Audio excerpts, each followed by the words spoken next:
السلام علیکم ورحمۃ اللہ وبرکاتہ۔ نحمدہ ونصلی علی رسولہ الکریم، اما بعد۔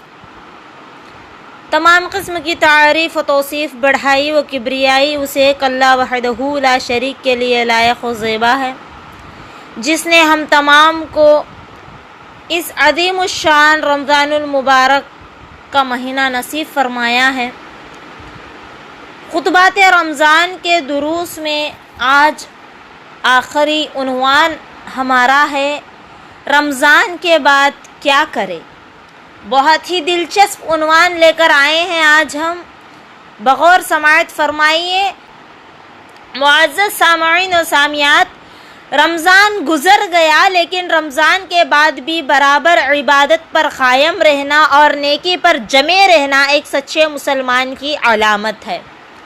لہٰذا ایک مسلمان کو چاہیے کہ نیکی کرنے کے بعد قبولیت کی فکر کرے۔ ایک مسلمان رمضان میں زیادہ سے زیادہ نیکیاں کرتا ہے اور اپنے اندر تقویٰ پیدا کرنے کی کوشش کرتا ہے، لیکن سچے مسلمان کو نیکی کر لینے کے بعد بے فکر نہیں ہونا چاہیے، بلکہ دعا کرتے رہنا چاہیے کہ اللہ تعالیٰ اس کی نیکی کو قبول فرما لے۔ جیسا کہ ہم استقبال رمضان میں ہم بتا چکے ہیں کہ صحابہ اکرام کے بارے میں کہ وہ 6 ماہ تک دعا کرتے تھے کہ اللہ تعالیٰ انہیں رمضان تک پہنچا دے، پھر 6 ماہ تک یہ دعا کرتے تھے کہ ان کی عبادات کو ان کی طرف سے قبول فرما لے۔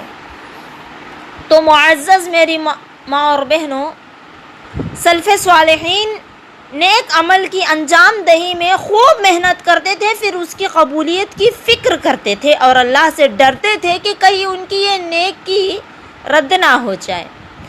اللہ تعالیٰ نے ایسے ہی لوگوں کے بارے میں سورہ مؤمنون آیت نمبر 60 میں ارشاد فرمایا ہے کہ جو لوگ جتنا کچھ دے سکتے ہیں دے دے، اور اس کے باوجود بھی ان کے دل کپکپا جاتے ہیں کہ وہ اپنے رب کی طرف لوٹنے والے ہیں، یعنی اللہ کی راہ میں خرچ کرتے ہیں، پھر بھی اللہ سے ڈرتے رہتے ہیں کہ کسی کوتاہی کی وجہ سے ان کا یہ عمل صدقہ رد نہ ہو جائے۔ تو سامعین و سامعات، اس کے بارے میں عائشہ رضی اللہ عنہا کہتی ہیں کہ میں نے رسول اکرم صلی اللہ علیہ وسلم سے اس آیت کے بارے میں پوچھا، اللہ کے نبی، کیا یہ وہ لوگ ہیں جو شراب پیتے ہیں اور چوریاں کرتے ہیں؟ آپ صلی اللہ علیہ وسلم نے فرمایا، نہیں نہیں اے صدیق کی بیٹی، بلکہ اس سے وہ لوگ مراد ہیں جو روزہ رکھتے ہیں، نماز ادا کرتے ہیں اور صدقہ کرتے ہیں، پھر بھی وہ ڈرتے ہیں کہ کہیں ان کے یہ اعمال قبول نہ کیا جائے۔ یہ تو وہ لوگ ہیں جو نیکیوں میں جلدی کرتے ہیں اور ان کی طرف سبقت لے جاتے ہیں۔ معزز سامعین و سامعات، عبدالعزیز بن ابی رواد کہتے ہیں، میں نے صحابہ اکرام کو پایا کہ وہ نیک عمل صالح میں خوب محنت کرتے تھے، لہذا جب وہ نیک عمل کو ادا کر لیتے تو انہیں فکر دامن گھیر ہو جاتی کہ ان سے قبول کیا جائے گا کیا نہیں۔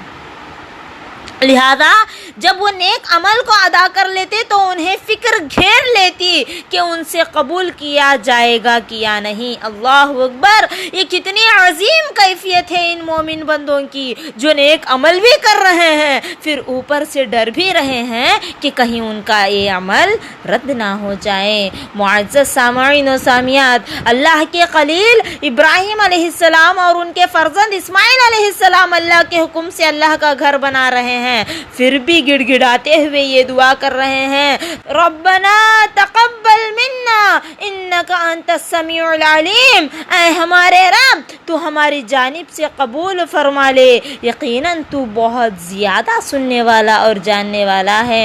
معزز سامعین و سامعات، وہیب بن الورد تبع تابعی ہیں، ایک بار انہوں نے یہ آیتیں تلاوت فرمائی، پھر رونے لگے اور فرمایا، یا خلیل الرحمن، اے خلیل رحمان، آپ تو بیت رحمان کی بنیادوں کو بلند کر رہے ہیں، پھر بھی آپ ڈر رہے ہیں کہ کہیں آپ سے یہ عمل قبول نہیں کیا جائے گا۔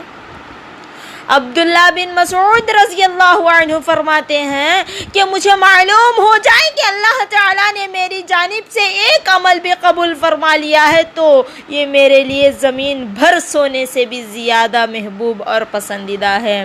معزز سامعین و سامعات، اللہ تعالیٰ متقی اور پرہیزگار لوگوں سے ہی قبول کرتا ہے۔ آدم علیہ السلام کے 2 بیٹے حابل اور قابل تھے، دونوں نے قربانی پیش کی، ان میں سے حابل کی قربانی قبول ہو گئی اور قابل کی قربانی قبول نہیں ہوئی، جس کی وجہ سے وہ اپنے بھائی کے ساتھ حسد کرنے لگا اور کہا کہ میں تجھے قتل کر ڈالوں گا۔ حابل نے جواب دیا، یقیناً اللہ تعالیٰ تقوی والوں کا ہی عمل قبول کرتا ہے۔ سورہ مائدہ کی آیت ہے۔ معزز میری ماں اور بہنوں، علی رضی اللہ عنہ فرماتے ہیں کہ عمل کرنے سے زیادہ عمل کی قبولیت کا اہتمام کرو۔ کیا تم نے اللہ عز و جل کا یہ فرمان نہیں سنا کہ یقیناً اللہ تعالیٰ تقوی والوں سے ہی قبول کرتا ہے؟ معزز سامعین و سامعات، اسی طرح بہت سارے احادیث بھرے پڑے ہیں جو یہ بات کو صاف صاف جھلکا دیتے ہیں۔ اور اسی طرح سامعین و سامعات، نیکی کے بعد برائی کی طرف نہ لوٹیں۔ اسلام سے پہلے مکہ میں بنو تمیم کی ایک عورت جس کا نام ریتا تھا، اللہ تعالیٰ نے فرمایا، اور تم اس عورت کی طرح نہ ہو جاؤ جس نے اپنا سوت مضبوط کاٹنے کے بعد ٹکڑے ٹکڑے کر کے توڑ ڈالا۔ معزز سامعین و سامعات، یہ ایک مثال ہے اس شخص کی جو نیک عمل میں خوب محنت کرتا تو ہے، لیکن اس کے بعد برائی کر کے اپنے عمل کو خود ہی برباد کر دیتا ہے۔ اور اسی طرح نیکی کو جنم دیتی ہے، یعنی کہ نیکی کے بعد نیکی پر ہی قائم رہنا۔ یاد رکھیے گا، قبول علامت کی یہ ایک علامت ہے، اور نیکی کے بعد برائی کی طرف لوٹ جانا نیکی کے رد ہونے کی علامت ہے۔ تو سامعین و سامعات، ایک سچا مسلمان رمضان کو الوداع کہتا ہے، لیکن اللہ تعالیٰ کی عبادت اور اس کی اطاعت کو الوداع نہیں کہہ سکتا، وہ تو مرتے دم تک اس پر قائم رہتا ہے۔ اللہ تعالیٰ سورہ ہجر آیت نمبر 99 میں ارشاد فرمایا ہے، وَاعْبُدْ رَبَّكَ حَتَّى يَأْتِيَكَ الْيَقِينُ، اور آپ اپنے رب کی عبادت کرتے رہے یہاں تک کہ آپ کو موت آ جائے۔ معزز سامعین و سامعات، اسی طرح ایک سچے مسلمان کو اطاعت اور عبادت صرف خاص وقت کے لیے ہی نہیں، بلکہ یہ اللہ کا حق ہے جسے نبی صلی اللہ علیہ وسلم کے طریقے کے مطابق ہمیشہ ادا کرتے رہنا چاہیے۔ رمضان بس نیکی میں آگے بڑھنے کا ایک موقع ہے، مسابقہ کا ایک سنہرا وقت ہے جس میں یہ دیکھا جاتا ہے کہ کون اس مسابقے میں بازی لے جاتا ہے۔ اور رمضان میں جن اعمال کے ذریعے اللہ کا تقرب حاصل کیا جاتا تھا، رمضان کے بعد ان کا سلسلہ ختم نہیں ہو جاتا، بلکہ سال بھر ان اعمال کا سلسلہ موجود رہتا ہے۔ لہٰذا رمضان تو گزر گیا، لیکن نفل روزے اس کے بعد بھی مشروع ہیں۔ شوال کے 6 روزے، اسی طرح ہر مہینہ ایام 20 کے 3 روزے، پیر اور جمعرات کے روزے، عرفہ اور عاشورہ کے روزے وغیرہ کا سلسلہ سال بھر مشروع ہے۔ اور اسی طرح امام ابن رجب شوال کے روزوں کی اہمیت اور اس کے فوائد بیان کرتے ہیں کہ رمضان کے بعد شوال کے 6 روزے رکھنے سے سال بھر روزے رکھنے کا ثواب ملتا ہے۔ غور کریے معزز سامعین و سامعات، رمضان کے بعد، رمضان کو الوداع کہنے کے بعد ہم پر ضروری ہے کہ ہم ان شوال کے روزوں کو پابندی کے ساتھ رکھیں، تاکہ ہمیں یہ علامت مل جائے، تاکہ ہمیں یقین ہو جائے کہ ہمارے رمضان کے روزے اللہ نے قبول کر لیے ہیں۔ کیونکہ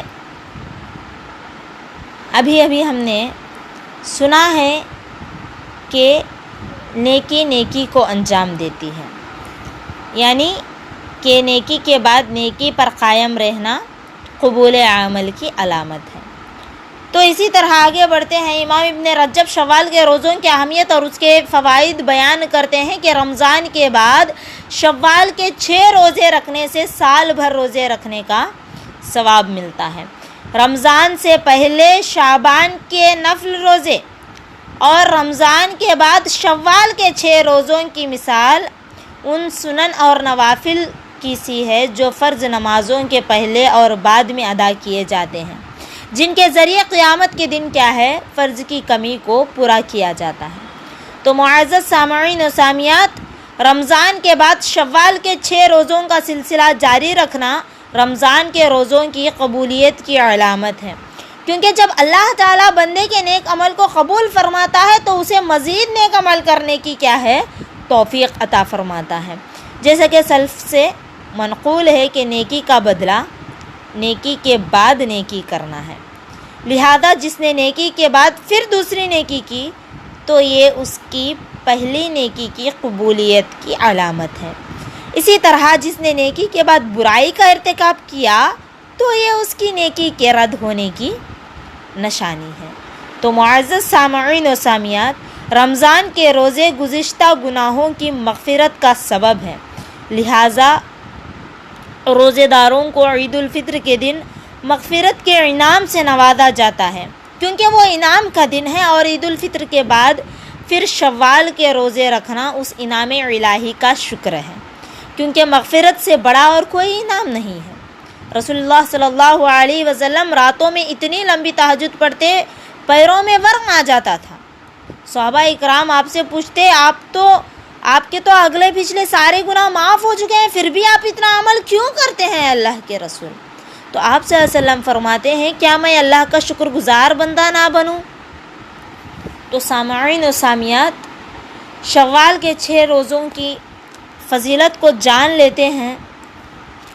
شوال کے 6 روزوں کے بارے میں اللہ کے رسول صلی اللہ علیہ وسلم نے فرمایا ہے، مسلم کی حدیث ہے، جو شخص رمضان کے روزے رکھے پھر اس کے بعد شوال کے 6 روزے رکھے تو اس نے گویا سال بھر روزے رکھ لیے۔ تو سامعین و سامعات، بہر کیف جیسا بھی ہو، رمضان گزر گیا لیکن قیام اللیل یعنی تہجد اس کے بعد بھی مشروع ہے، جو فرض نمازوں کے بعد سب سے افضل نماز ہے۔ اس کے علاوہ ہر دن فرض نمازوں کے آگے پیچھے 12 رکعت سنت مؤکدہ اور دیگر نوافل اور سنن کی ترغیب بھی دی گئی ہے۔ سامعین و سامعات، رمضان گزر گیا ہے لیکن صدقہ و خیرات کے راستے کھلے ہیں، یاد رکھیے۔ رسول اکرم صلی اللہ علیہ وسلم نے فرمایا، ہر دن جس میں بندے صبح کرتے ہیں 2 فرشتے نازل ہوتے ہیں، ان میں سے ایک کہتا ہے اے اللہ خرچ کرنے والے کو اس کا بدلہ عطا فرما، اور دوسرا کہتا ہے اے اللہ بخیلی کرنے والے کو نقصان سے دوچار فرما۔ تو صاف ہے کہ صدقہ و خیرات ہمیشہ کرتے رہنا چاہیے۔ رمضان تو گزر گیا لیکن قرآن باقی ہے، اس کی تلاوت کا میدان بھی بہت ہی طویل ہے۔ نعمت رمضان کا شکر یہ ہے کہ اللہ کی عبادت میں مداومت کرے، ہمیشہ اس کا ذکر، اس کی تکبیر اور اس کی بڑائیاں بیان کرتے رہیں، جیسا کہ اللہ تعالیٰ نے اس بات کا حکم دیتے ہوئے سورہ بقرہ آیت نمبر 185 میں ارشاد فرمایا ہے وَلِتُكْمِلُوا الْعِدَّةَ وَلِتُكَبِّرُوا اللَّهَ عَلَى مَا هَدَاكُمْ وَلَعَلَّكُمْ تَشْكُرُونَ۔ اور اسی طرح اللہ کی جانب سے بندے کو جو بھی دینی اور دنیاوی نعمت ملی ہے، سامعین و سامعات، اس کا شکر ادا کرنا ضروری ہے۔ پھر اس شکر کی توفیق ملنا یہ ایک دوسری نعمت ہے، اس کا شکر بھی ضروری ہے۔ اس طرح یہ نعمتوں کا ایک بے انتہائی سلسلہ کیا ہے جاری ہے، جن کا شکر بجا لانا بندوں کے بس کی بات بالکل بھی نہیں ہے۔ لہذا شکر کی حقیقت یہ ہے کہ بندے اپنے رب کی حضور اپنی عاجزی کا اظہار کریں، رمضان کی نہیں بلکہ رب رمضان کی عبادت کریں جو ہمیشہ ہے اور ہمیشہ رہے گا، جبکہ رمضان صرف 1 ماہ کے لیے آیا تھا اور چلا بھی گیا۔ رمضان کا پیغام یہ ہے کہ مسلمان ہمیشہ ربانی بن کر رہیں، رمضانی نہیں۔ السلام علیکم ورحمۃ اللہ وبرکاتہ۔